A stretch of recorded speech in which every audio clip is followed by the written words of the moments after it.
Praise the Lord. கர்த்தருடைய பரிசுத்த நாமத்திற்கு மகிமை உண்டாவதாக. இந்த நாளிலும் வானத்தினப்பம் ஊழியத்தின் சார்பாக உங்கள் யாவரையும் நான் மறுபடியும் சந்திப்பதிலே கர்த்தருக்குள் மனமகிழ்ச்சி அடைகிறேன். கர்த்தர் தாமே நம் அனைவரையும் பன்மடங்கு ஆசீர்வதித்து உயர்த்துவாராக. கலங்காதிருங்கள். கர்த்தருக்கு ஸ்தோத்திரம். இந்த நாள் தேவ செய்திக்கு ஆதாரமாக ஒரு வசனத்தை நான் வாசிக்கிறேன். தேவனுடைய பிள்ளைகள் கவனியுங்கள். நீதிமொழிகள் 14ஆம் அதிகாரம் முதல் வசனம் இப்படியாக சொல்கிறது: புத்தி உள்ள ஸ்திரீ தன் வீட்டை கட்டுகிறாள், புத்தி இல்லாத ஸ்திரீயோ தன் கைகளினால் அதை இடித்து போடுகிறாள் என்று வேதம் சொல்கிறது.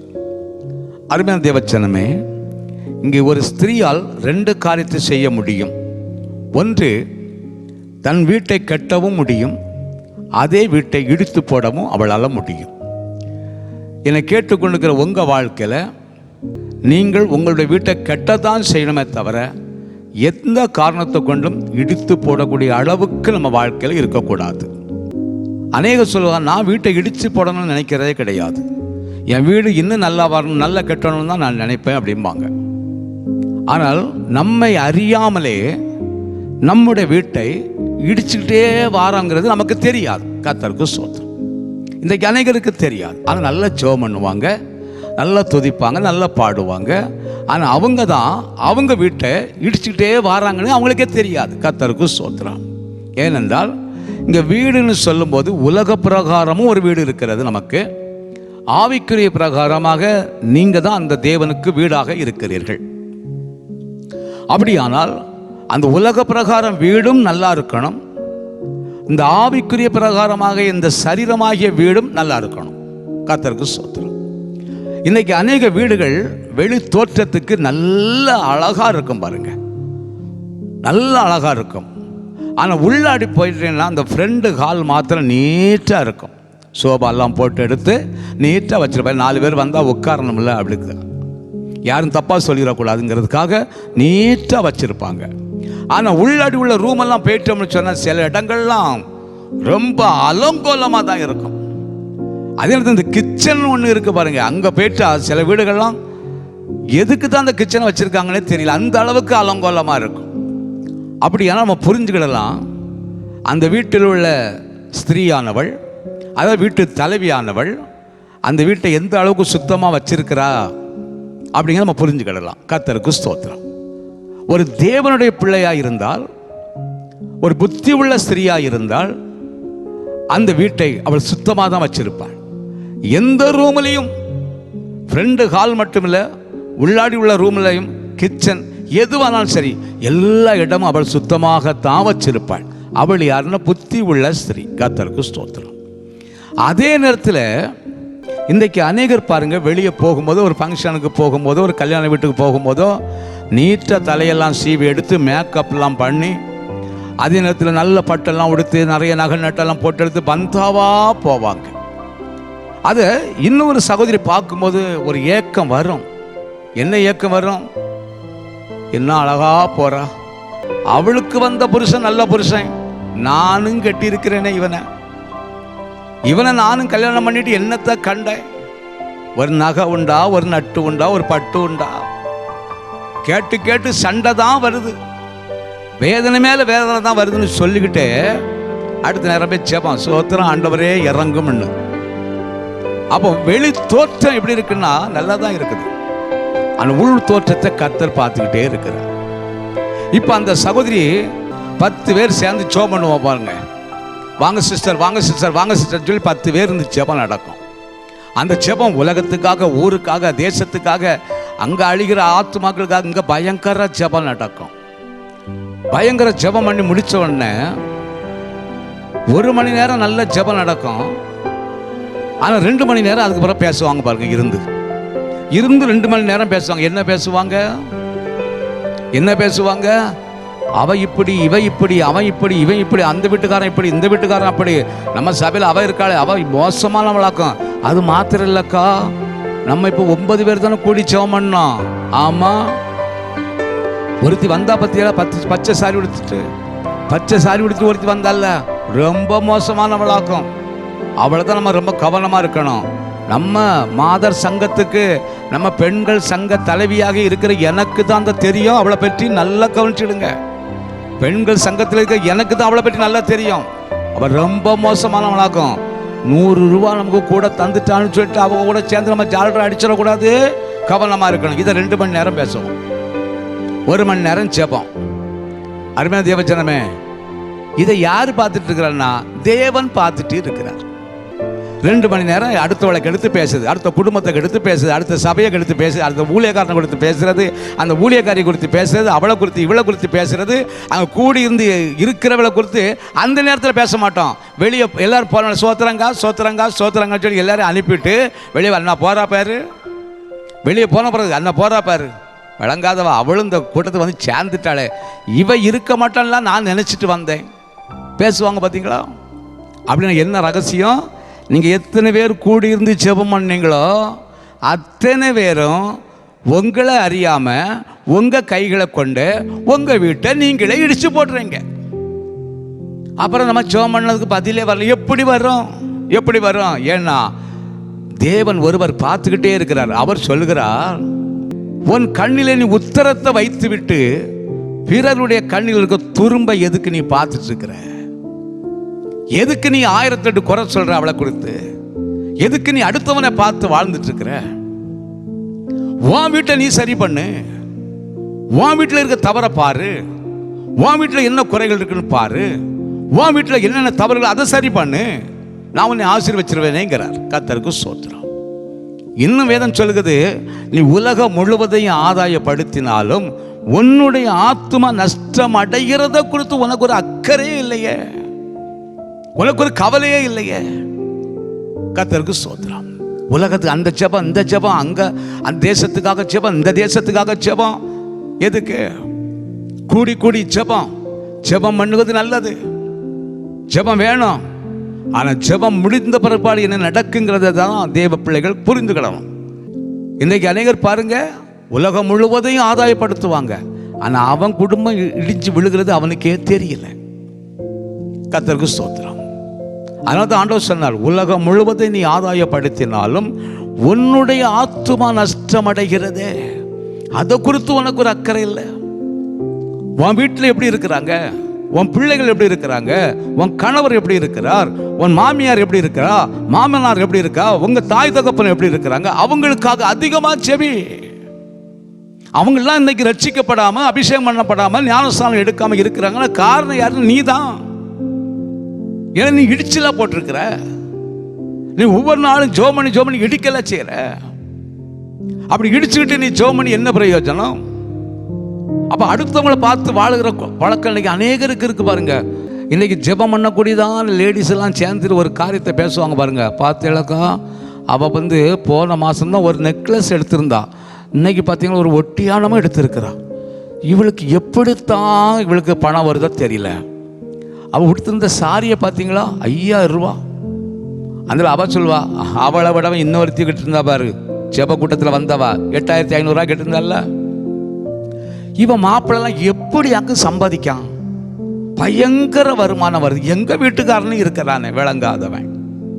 பின்ன என்ன செய்ய? எனக்கு திருமணத்துக்கு முன்னாடி நான் ஒருத்தனை லவ் பண்ணியிருந்தாக்கா, அவனை கட்டியிருப்போம்னா நான் ஜெகஜோதியாக இருந்திருப்பேன். கல்யாணம் கழிஞ்சு 15 வருஷத்துக்கு பிறகு சொல்கிற வார்த்தை, கூடி கூடி ஜெபிச்சு முடிச்சுட்டு சொல்கிற வார்த்தை, அவனை கெட்டியிருந்தோம்னா நல்லா இருந்திருப்பேன், ஜெகஜோதியாக இருந்திருப்பேன். இவனை கெட்டிக்கிட்டு நான் இன்னைக்கு படாத பாடுபடுகிறேன். என்ன சுகத்தை நான் கண்டேன், என்ன சுகத்தை கண்டேன். இன்னைக்கு வேற வேதனை தான் எனக்கு. அவன் உண்மையாகவே நல்லா வச்சிருப்பான், இவளால் தான் அவன் கேட்டான். கர்த்தருக்கு ஸ்தோத்திரம். என்ன வீட்டில் சும்மா இருக்கிறவ அவனை நேரத்தையே வேலைக்கு அனுப்ப பாருங்க. அதான் போயிட்டு வாங்க தான் சொல்லி வேலைக்கு அனுப்ப, சோத்துக்கத்தெல்லாம் கட்டி கொடுத்து போயிட்டு வாங்கன்னு அனுப்பிட்டு உடனே செல்ல எடுப்பா பாருங்க. அவன் எப்போ போவான்னு தானே இவன் இருப்பா. அவன் வேலைக்கு புறப்பட்டு போன உடனே இவன் சும்மா இருக்க மாட்டான், உடனே செல்போன் எடுப்பா. எடுத்து நம்ம ஜெப கூட்டத்தில் உள்ளதான அந்த ஸ்திரீகள் இருக்கிறாங்களே அவங்களுக்கு ஃபோன் பண்ணுவான். அக்கா ஸ்தோத்திரம் சிஸ்டர். அதில் அவங்க அங்கே இருந்துட்டு, ஏம்மா உன் வீட்டுக்காரன் போயிட்டானா? போயிட்டான். அவனை அனுப்பதுக்கு முன்னாடி நாம் பட்ட பாடு.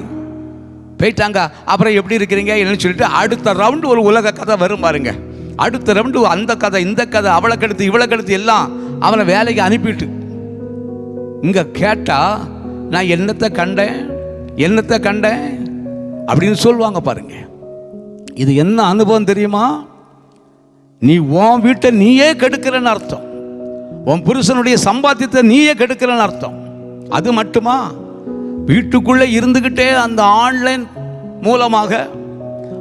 மூலமாக இருந்துட்டு அந்த ஆர்டர் பண்ணுறது, இதை ஆர்டர் பண்ணுறது, அதை ஆர்டர் பண்ணுறது, இதை ஆர்டர் பண்ணுறது. யாரு காசு? அவன் கஷ்டப்பட்டு உழைச்சிட்டு வரான்.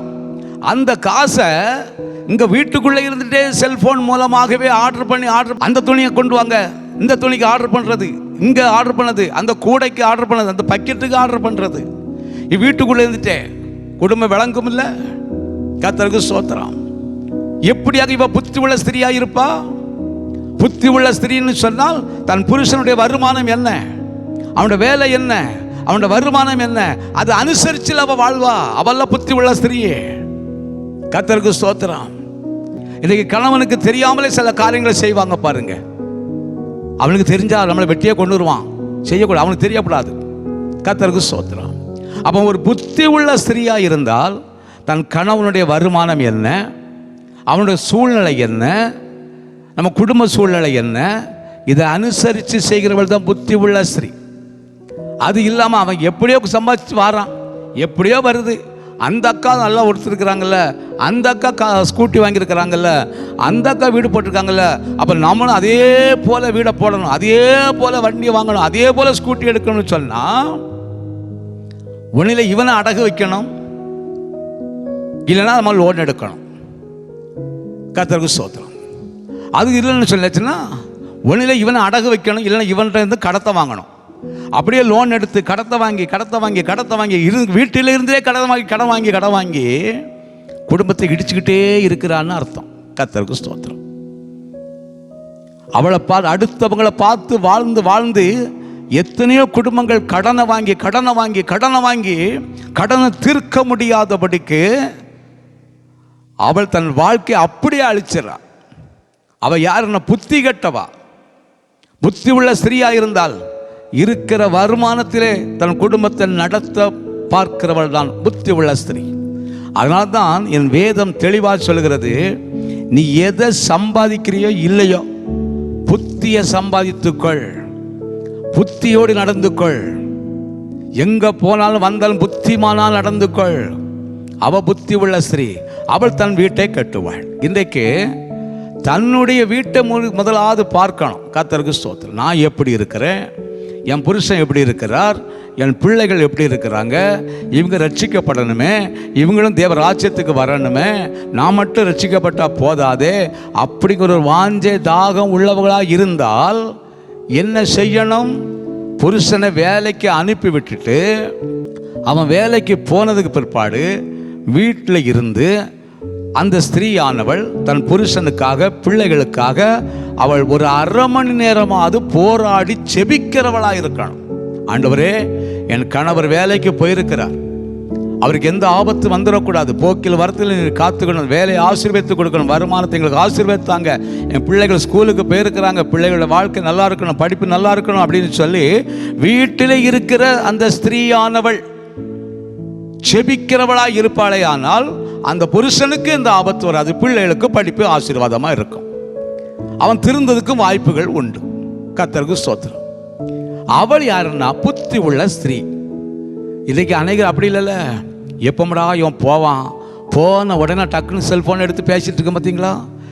இந்த பழக்கத்தை என்றைக்கு விடுவோமோ அன்றைக்கு நம்முடைய வீடு கெட்டப்படும். தேவ பிள்ளையே, கர்த்தருக்கு ஸ்தோத்திரம். இன்னும் யோசிக்கணும், என் வீட்டுக்குள்ள தெய்வ பிரசன்னம் இருக்கிறதா, என் தேவன் வந்து தங்குற இடமா இருக்கிறதா, இந்த வீடு அவருக்கு பிரியமா இருக்குதா என்று பார்க்கணும். அப்படி இல்லைன்னா அதை பிரியமாக்கணும். அப்படியான என்ன, அந்த வீட்டில் ஜெபம் இருக்குதா, துதி இருக்கிறதா, பாடல் இருக்கிறதா, ஆராதனை இருக்குதா, குடும்ப ஜெபம் இருக்குதா, தனி ஜெபம் இருக்குதான்னு பார்க்கணும். இதையெல்லாம் பார்க்காமலே சிஸ்டர் வாரம் சிஸ்டர் அப்படின்ட்டு கூடி ஆன்லைன் ப்ரேயர் வேண்டாம்னு சொல்ல, ப்ரேயர் பண்ணுங்க. சபையில் போய் கூடி 40 பேராக சேர்ந்து ப்ரேயர் பண்ணுங்க, 10 பேராக சேர்ந்து ப்ரேயர் பண்ணுங்க, நல்லது. ஆனால் ப்ரேயர் பண்ணி முடிஞ்சதுக்கு பிறகு நீங்கள் என்ன பண்ணுறீங்க, அதுதான் ரொம்ப முக்கியம். அதனால நீங்கள் ப்ரேயர் பண்ணி முடிஞ்ச உடனே பேசுகிறீங்க பாருங்க, ஊரு கதை உலக கதை, இதனால உன் வீட்டை நீயே இடிச்சிட்டு இருக்குன்னு அர்த்தம். அப்போ எவ்வளவு ஜெபம் பண்ணி பிரயோஜனம் இருக்காது. கர்த்தருக்கு ஸ்தோத்திரம். அதனால தான் என் ஆண்டவர் சொன்னார், வேதத்தில் ரொம்ப தெளிவாக சொல்கிறார். நீதிமொழிகள் 23ஆம் அதிகாரம் 5வது வசனத்தில் சொல்லுகிறார், இல்லாமற் போகும் பொருள் மேல் உன் கண்களை பறக்க விடுவானேன்.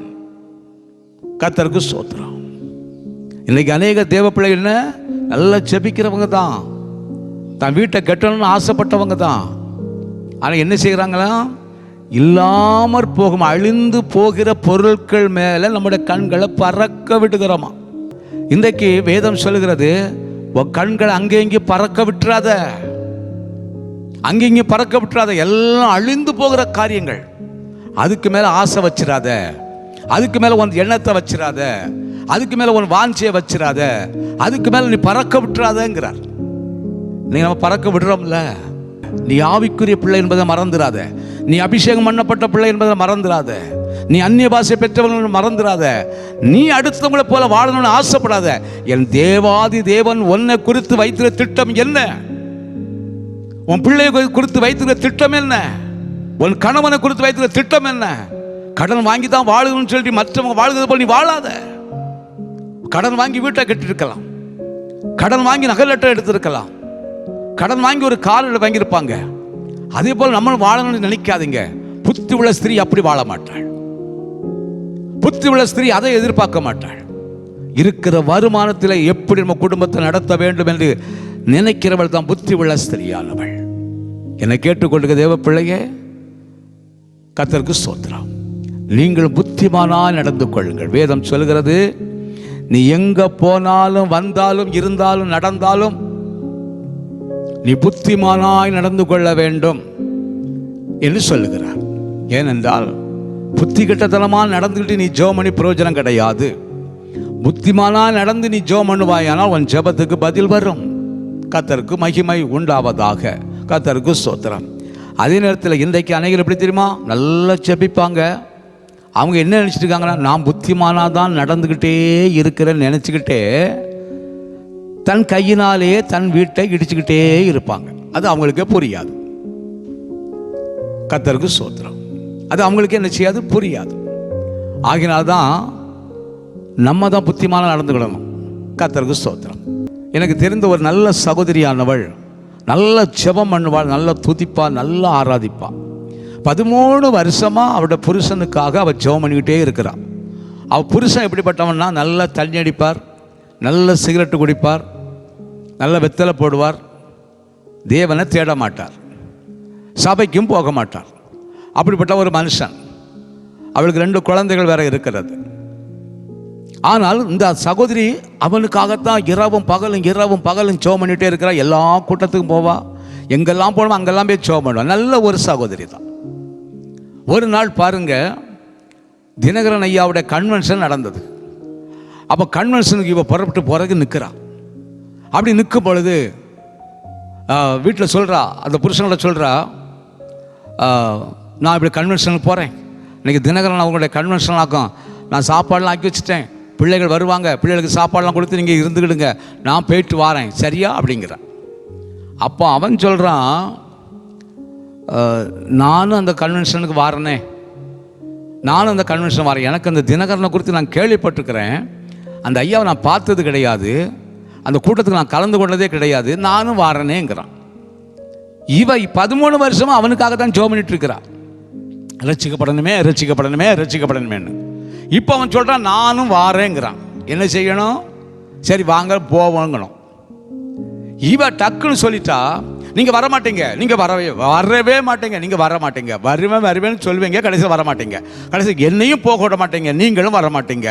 இப்படி வேண்டாங்க, நான் சொல்கிறத கேளுங்க, நீங்கள் இருங்க, நீங்கள் பிள்ளைகளை பார்த்துக்காங்க, சாப்பாடு பங்கு வச்சு எல்லாம் இருக்குது, நீங்கள் சாப்பாடு கொடுத்து இருங்க, நான் போயிட்டு ஓடி வந்துடுறேன்னு சொல்லி முடியவும் அவங்க பெண்கள் கூட்டத்தில் உள்ள சகோதரிகள், அந்த பெண்களாக சேர்ந்து ஜெபம் பண்ணுவாங்களே அந்த சகோதரிகள்லாம் பேக்கை போட்டு வந்துட்டாங்க. சிஸ்டர் போமா அப்படின்னு வந்துட்டாங்க.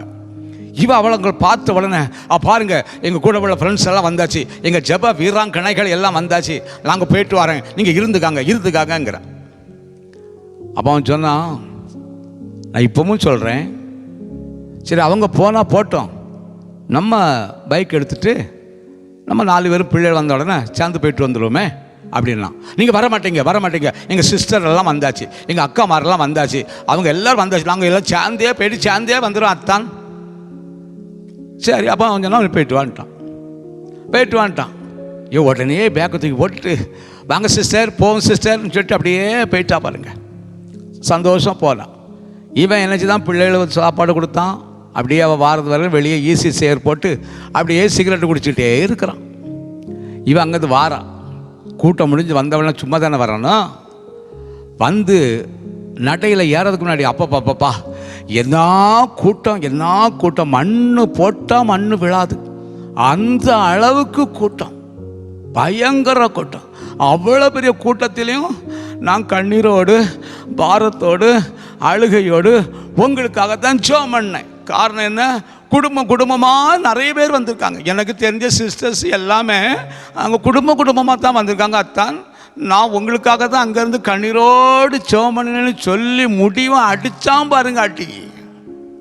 ஒற்று அடியில் அப்படியே கிறங்கி போய் விழுந்தா.